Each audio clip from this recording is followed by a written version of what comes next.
I know, maar dat is dus... Hi. A little bit too early, but I'm still working my streaming skills, and I'm going to share my screen, and then I'm going to share this link so that we can go and talk.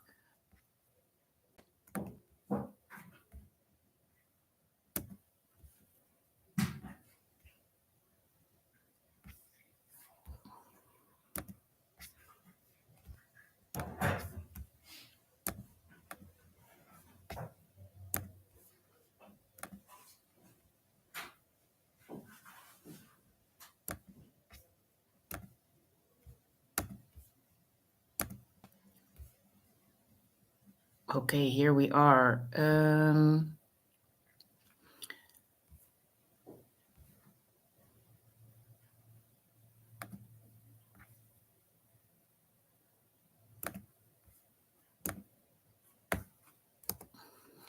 Well, today I'm going to talk with you about the small steps you can take to get to conscious behavior around food. And yes, I am aware of starting a little bit too early and also aware of my technical difficulties, but I'm learning on this.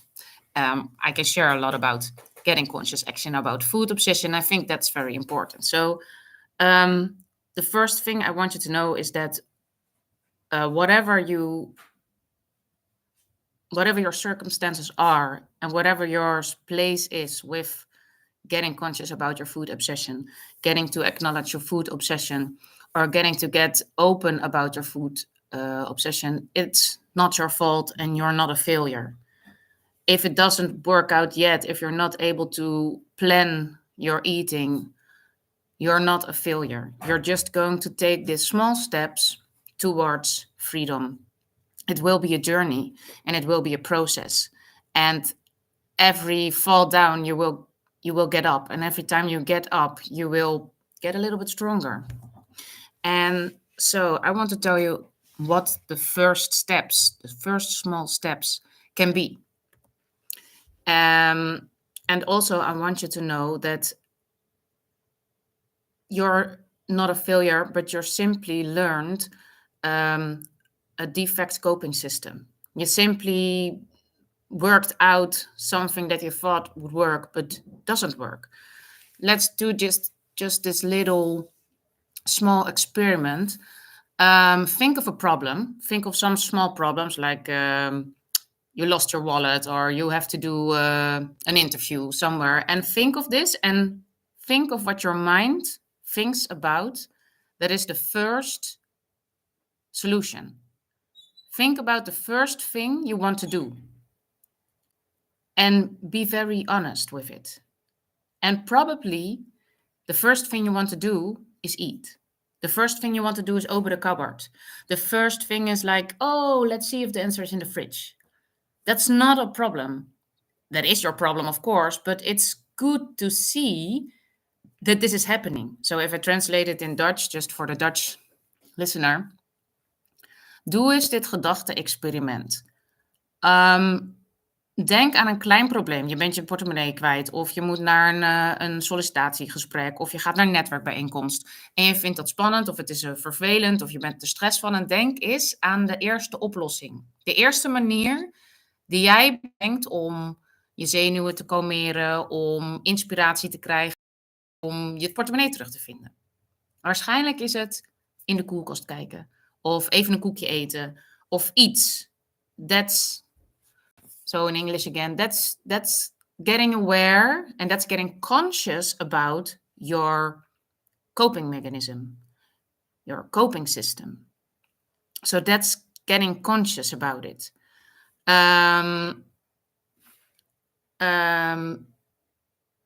Ego will sabotage this road to freedom. Ego will try to think like, oh, this doesn't work. The drain, it will not help me.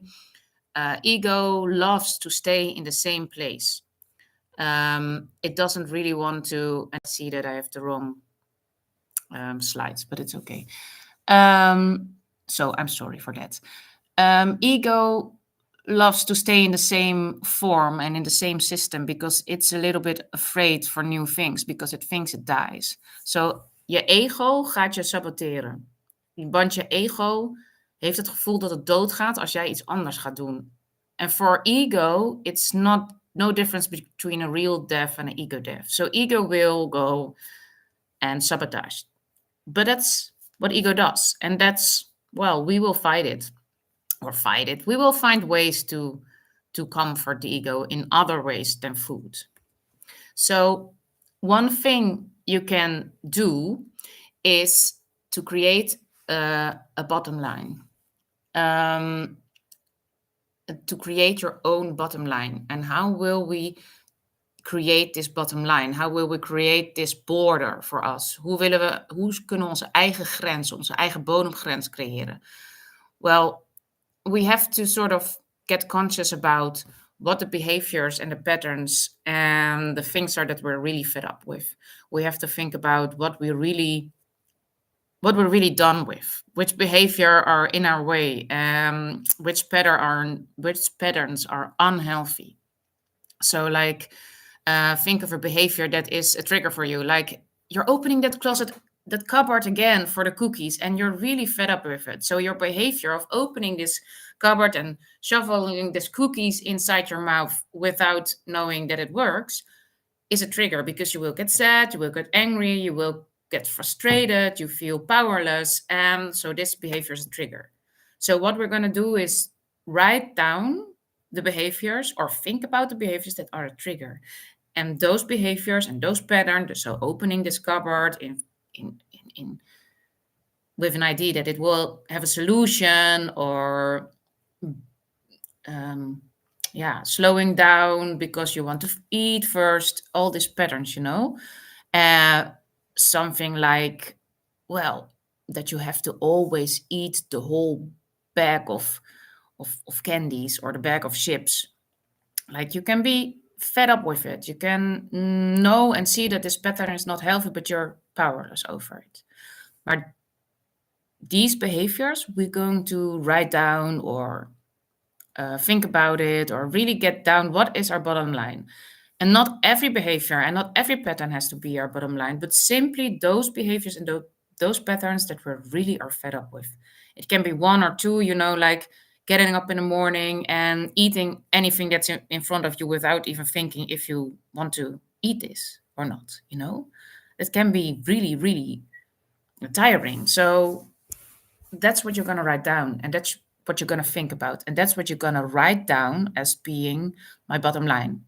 If I do this behavior, and then we're going to put another action instead of that behavior.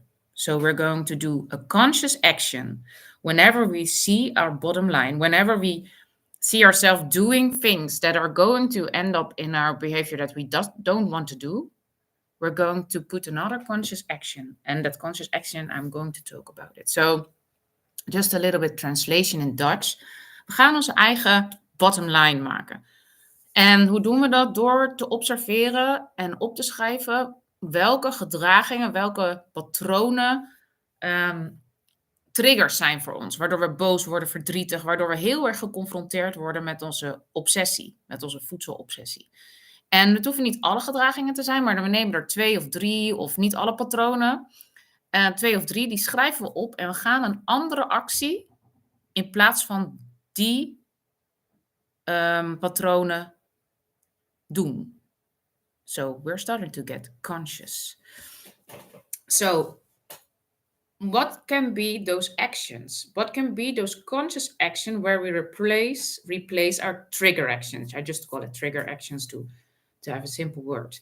Well, you can think of call a friend, and that's the best action you can actually do, because it gets you out of isolation. It gets you out of the secretness of the food obsession. It gets you out of the ego saying, oh, well, he will judge me, or he will think I'm less than, or whatever. It gets you into contact. It gets you into contact with life. So that's one of the best actions. But I can tell you, that's also one that takes a lot of courage. It takes a lot of courage to call a friend and say, hey, I'm not feeling very well here. I am in trouble. Can you just listen to me for a while? Or you make this um, thing with a friend, and you will just call him and say, "Oh, I'm not feeling well. Can you talk to me?" You can also get a friend on board. Before you're gonna do this, you're just gonna say, "Hey, can you? I'm doing this, getting this thing with getting conscious about my food, and can you help me? Because I'm stuck sometimes. And if I call you at this weird hours, is that okay? And can you just talk to me? Because I'm in a bad place at that moment." If you're not having the courage yet to call a friend, you can count to 10. We can always count to 10. And you can count to 5. And you can try to get space between the behavior, between the pattern. You get space in between. It's space for a conscious choice. So that's what we're trying to do. So you can also just run out of the door because you're like, "Oh my God, I'm doing it again. I'm doing it again. I feel this impulse to do something else. So I run away. I just run away. It's flight." I know, but you get some space between your old behavior and your new behavior. If you're really strong-willed, you can also meditate. Meditate and say, "Hey, I did it. I meditate, but not for an hour, but just 5 minutes or 10 minutes," because you want to meditate about this pattern and not avoid the pattern and go out of your body. So you can meditate or you can write in your journal. And there are plenty of other things, other actions you can replace your old behavior. And be very honest with yourself. And in the way that it's okay to fail. If you have written down your bottom line behaviors, and you've written down the conscious actions you're going to do instead of your behavior, you will not succeed all the time. You will have moments of failure, and you will have moments that you think like, "Oh, it didn't work out." And then ego steps in.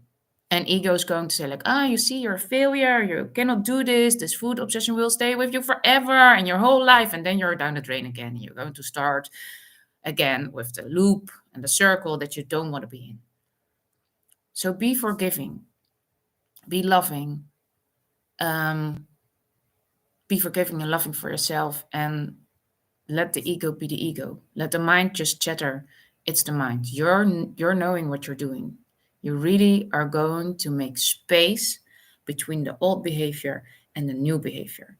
Space for a higher power. Space for a friend. Space for writing. But that's the only thing we're going to do from now. Make space. And you will see that if you just have a little space, you will get a little bit more space and a little bit more space. And then finally, 3 months later, you're like, "Oh my God, something changed. This behavior is gone." Or, "Oh my God, it works. 8 out of 10, I'm going okay. I'm doing okay. I'm doing fine." So to translate it a little bit in Dutch, um, er zijn heel veel verschillende dingen ehm, die je kan inzetten tegenover de patronen die je niet meer wil. De gedragingen die je niet meer wil doen. Het beste is om iemand te bellen. Want dat haalt je uit de isolatie. Dat zorgt ervoor dat je in contact met het leven komt. En dat je niet alleen zit met je probleem. En dat het geheim ervan afgaat. En het grootste probleem van food obsession, of welke verslaving dan ook, is dat je het geïsoleerd en vanuit een geheim in stand houdt. We willen dat ego tackelen, we willen onszelf bevrijden. En het beste kan je iemand bellen. Maar daar is moed voor nodig. Daar moet je dapper voor zijn. En ja, dat kost soms tijd. Voor mij duurde het wel een tijdje. For me, it took a while before I really could call a friend. And then I was in program. I was in a 12-step program. So people were used to call each other. And we're used to help each other out. And we're used to, "Oh, I'm not doing okay. Can you just talk for me for a while?" But still, it took me a while before I could call a friend. But I could count to 10 and I could run out of my door. So I did that a lot. And finally, there became some space within my behavior. And for me, my bottom line, my only bottom line was I threw up a lot. And that was my bottom line. So I wasn't counting my calories, or I wasn't counting what I ate, or I wasn't, of course I was also in the cupboard, and I also was in the fridge, and I also was everywhere in the food. But my only bottom line was behavior, was throwing up. So whatever I did, I didn't want to throw up. So whatever I had this urge to throw up, I could call a friend, or I could do something else, or I go for a run, of course, another coping mechanism. But I was, of course, starting to get conscious about my behavior, and conscious about the behavior that I didn't want to have, and replaces for conscious action that I wanted to do. So the throwing up went away. And then, because I wasn't hungry anymore that much, and I also had this, and we came later in this podcast, I will tell you about it. I also started with my 3 meals a day. So my food got more regular, got more structure. Still, it wasn't about what I ate. That was free, because I knew whenever I'm going to say I can only eat bread, or I can only eat healthy, or I can never eat candy anymore, I would go and lose control. That was not able for me to do at that moment. Now you will see my cupboard. There's no candy, no chips, no chocolate, and it's not because I'm not allowed to, but it's because there's no craving anymore. And you will say like, oh, jaw drop. Oh my God, that's impossible. It's not impossible, but it's a long road. Took me about, well, I'm 12 years now on this road, and it took me about, I think, 7, 8 years. But the throwing up stopped. My food got more structure. I was able to call friends. I was able to talk about it. And the process gave me way more freedom. And that's what I want to give you. So you're powerless over this obsession.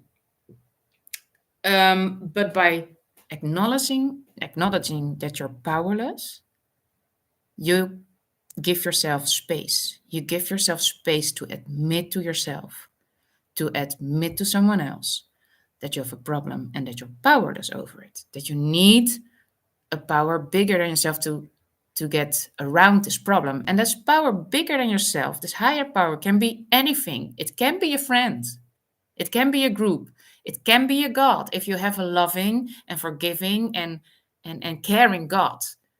You can also create it yourself. For me, it was was a loving and supporting God, but also the universal energy. And it also became very soon Reiki, became my higher power. I didn't know it then consciously, but when I started the 12-step program, I also started very soon with Reiki. And that was also my higher power without knowing. But you can find your own higher power. And if you do that, if you admit to yourself you have a problem, if you admit to someone else you have a problem and you get help and support, you create space for change. And you create space for conscious actions, space to share, space to start a new routine. And yeah, that's what I hope that you can start doing right now. So, simple things to try and simple routines you can try is a food plan. Um, yeah, and a food plan, it works or it doesn't work. You have to really find out for yourself if you're a food plan person or not. I'm not. If I do, like, I have to eat this and this and this, and of course you can make variations, but if it's for me, it's too much structured, and it's like some people do also weigh their food, and that's the only thing they can eat. For me, it makes a new obsession. So check food plan if it works for you. If it works for you, like, oh, I'm so happy, I know the whole week what I can eat, I can prepare it, it's what works for me, and I'm not getting obsessed about it, do it. But I got a total new obsession. So for me, it was 3 meals a day, and if I had a very very busy day, I could eat two small things in between. But it was 3 meals a day. I had to eat those 3 meals a day, and that was what worked for me. Just simply, I could eat anything. I could eat everything. There were no restriction in what I ate. I didn't this thing, because my obsession was also this compulsive control. Like, I cannot eat carbs, I cannot eat fat, I cannot eat sugar, I cannot eat this, I cannot eat that. Pizza is a, boing, my head will explode. Or I had all this restriction and all these rules about food. So making a food plan for me was an obsession. So getting it totally free was for me the best thing, because I could also try, like, hey, pasta, is that really that bad for me? Am I really triggered by this? Or pizza, is it really making me fat? Because that was what I think, of course. But it was not interesting. It wasn't the main problem. The main problem was something else, something totally else. Even the food wasn't the problem. Um, the real problem was dealing with life.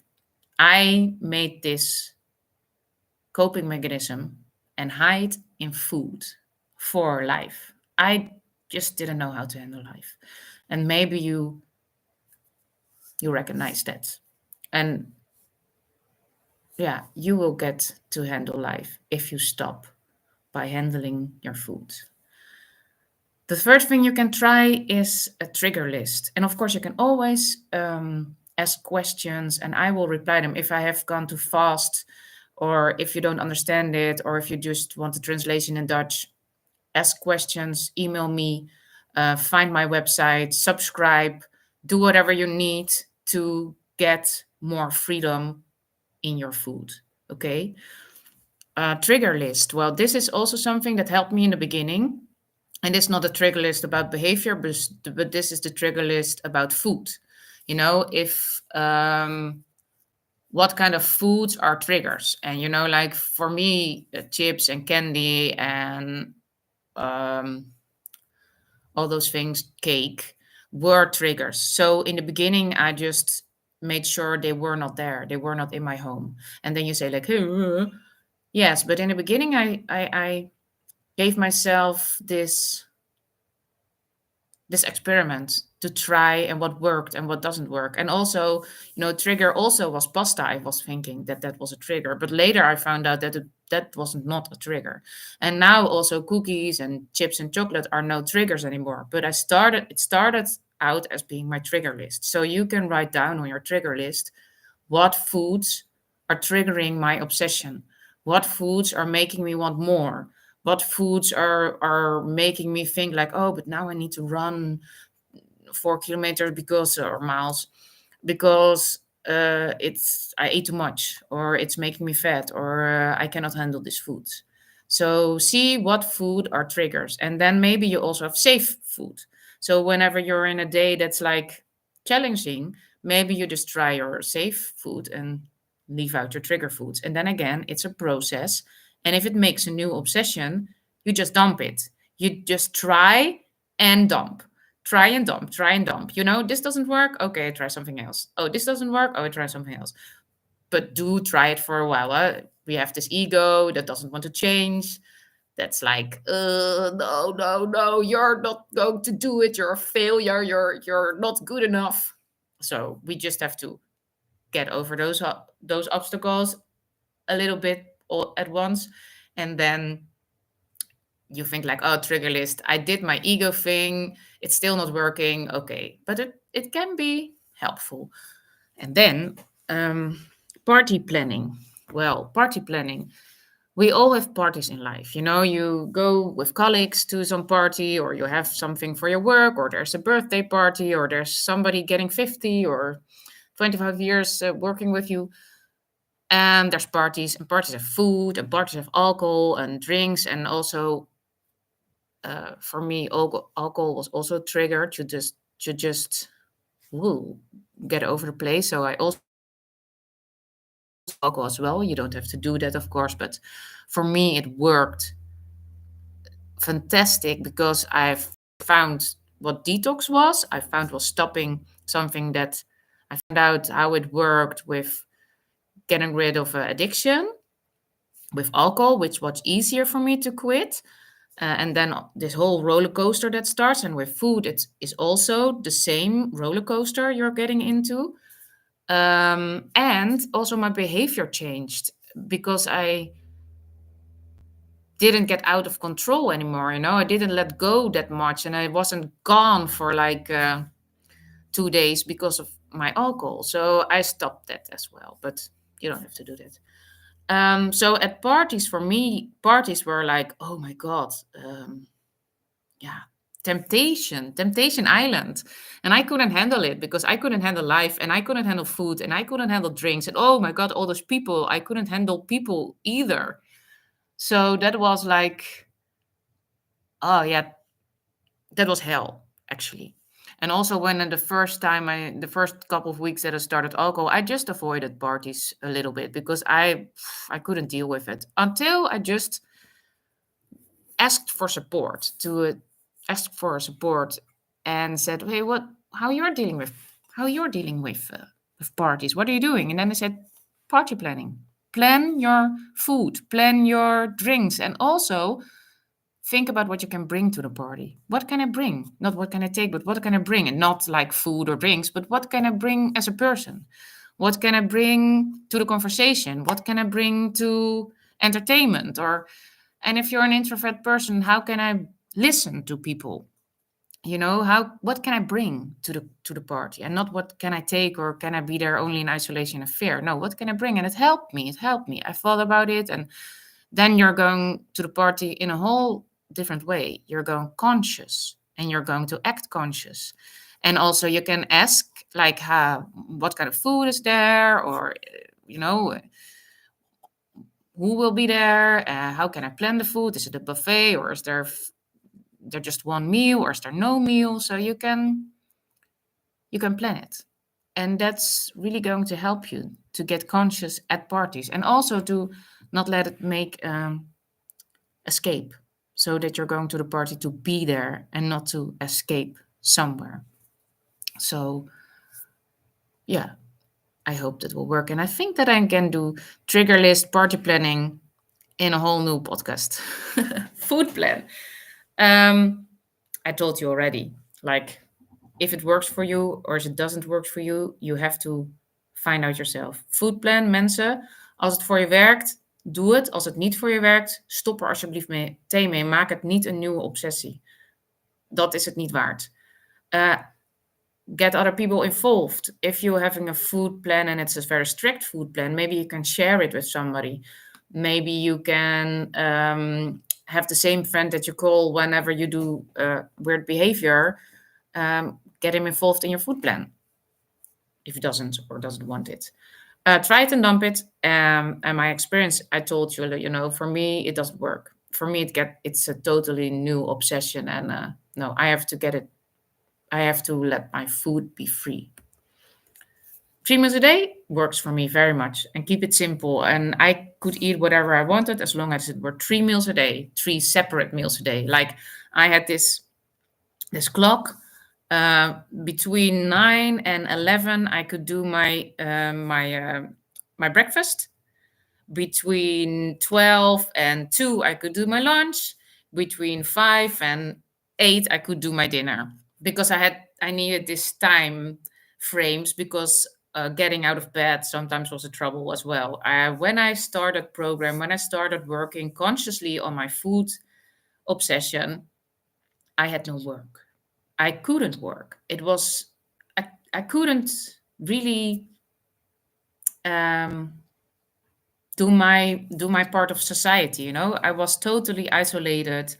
I didn't know it at the time. I got conscious when I got into the program. I was totally isolated. I was totally lost. I was this sort of ball of energy, naive energy that had no control, had no power, was totally powerless, totally out of control, isolated and lost. I guess I was very lost. But this was my gift from God, I guess. My gift from the universe, to get in this program and to get deep in, because I had no work, I had no friends, I had nothing in my agenda, and I was also very afraid of that space and that nothingness. So for me, I needed this time frames to eat in, so that I wouldn't eat all day, or that I would eat nothing all day. but that it was simple. Okay, between 9 and 11, I do breakfast, and I set my clock. I set my alarm clock. I will wake up before 11. I will eat my breakfast, whatever it is. If it's candy bar, it's a candy bar, whatever. I eat it, and then I do my lunch. Then I do my dinner, and it got well over time. It evolved, of course, but I still have this 3 meal a day rule, and it works. It works for me. So keep it simple.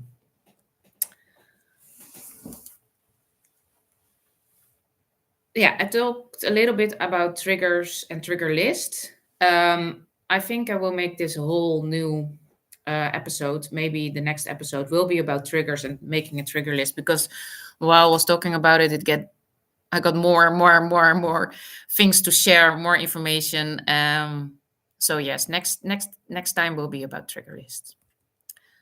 Party planning. What can you bring? What can you get? What can you offer? What can you give to the party? Dus wat kan jij brengen aan het gezelschap? Aan conversatie of aan juist luisteren of aan er gewoon zijn. Wat kan jij geven in plaats van nemen?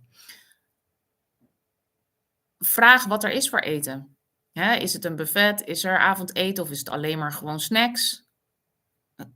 Vraag erover. Maak het duidelijk. En zorg dat er iemand is die weet dat je naar dat feestje gaat. Bel daarover van tevoren. Deel wat je angsten zijn. Deel waar je mee zit. So get support. Share with someone. Call a friend about this party and tell why you're nervous. I have to think about this one time when, for the first time, I had to go with my colleagues to camp for a weekend or for a week, I don't know. And I was really terrified. And a friend of mine said, "Hey, what's going on? What's going on?" I said, "Well, actually, to be honest, I'm totally terrified for this camping, because there will be alcohol, there will be food, there will be people, and they don't know the problems I have around this subject, and I will be alone." And by sharing, it made me laugh, like, oh my God, I'm just this sort of lost child, scared of people, scared of the conversation, scared of what I can bring, scared of what they are going to say, like, "Oh, you don't drink alcohol, what's going on?" And then actually, at the moment, when it occurred, there was no problem. Nobody asked about it. Nobody cared. I controlled. I was conscious, and I could make conscious decisions, because of course there was pizza, of course there were croissants, of course there was plenty. But because I shared it with a friend before, I got to plan it, and I got to get beyond the fear and beyond the ego that said, like, "Oh, you're going to be isolated, you're going to be alone." So it helps to talk about it with somebody before you get there, because it makes clear how you want to plan it and how you want to party. So for now, this is the end of this episode. I hope you enjoyed it. I hope you could be there, and I will find out the live stream things a little bit better. Next time I will be at 14th of February. And if you want more help, you can visit my website, or you can call me, or you can email me, and I can help you. But you can also try it for yourself, to try a 12-step program. There's lots of online meetings. There's also just face-to-face meetings. For me, it was a very, very, very big first step into getting recovery and into getting to conscious behavior. And then for now, much success and much love on your road to freedom from food obsession. And next live will be on 14th of February, and that will be the Day of Love in the Netherlands. It's the Day of Love. So start to love yourself and show up for this podcast, for this episode. And please contact me whenever you have your own subject. I can talk about it, or I can share about it, or whatever. I want you to get out of this isolation and to get out of thinking that you have to do it alone. You have to do it by yourself, but you don't have to do it alone. Love you, and see you next time. Bye-bye.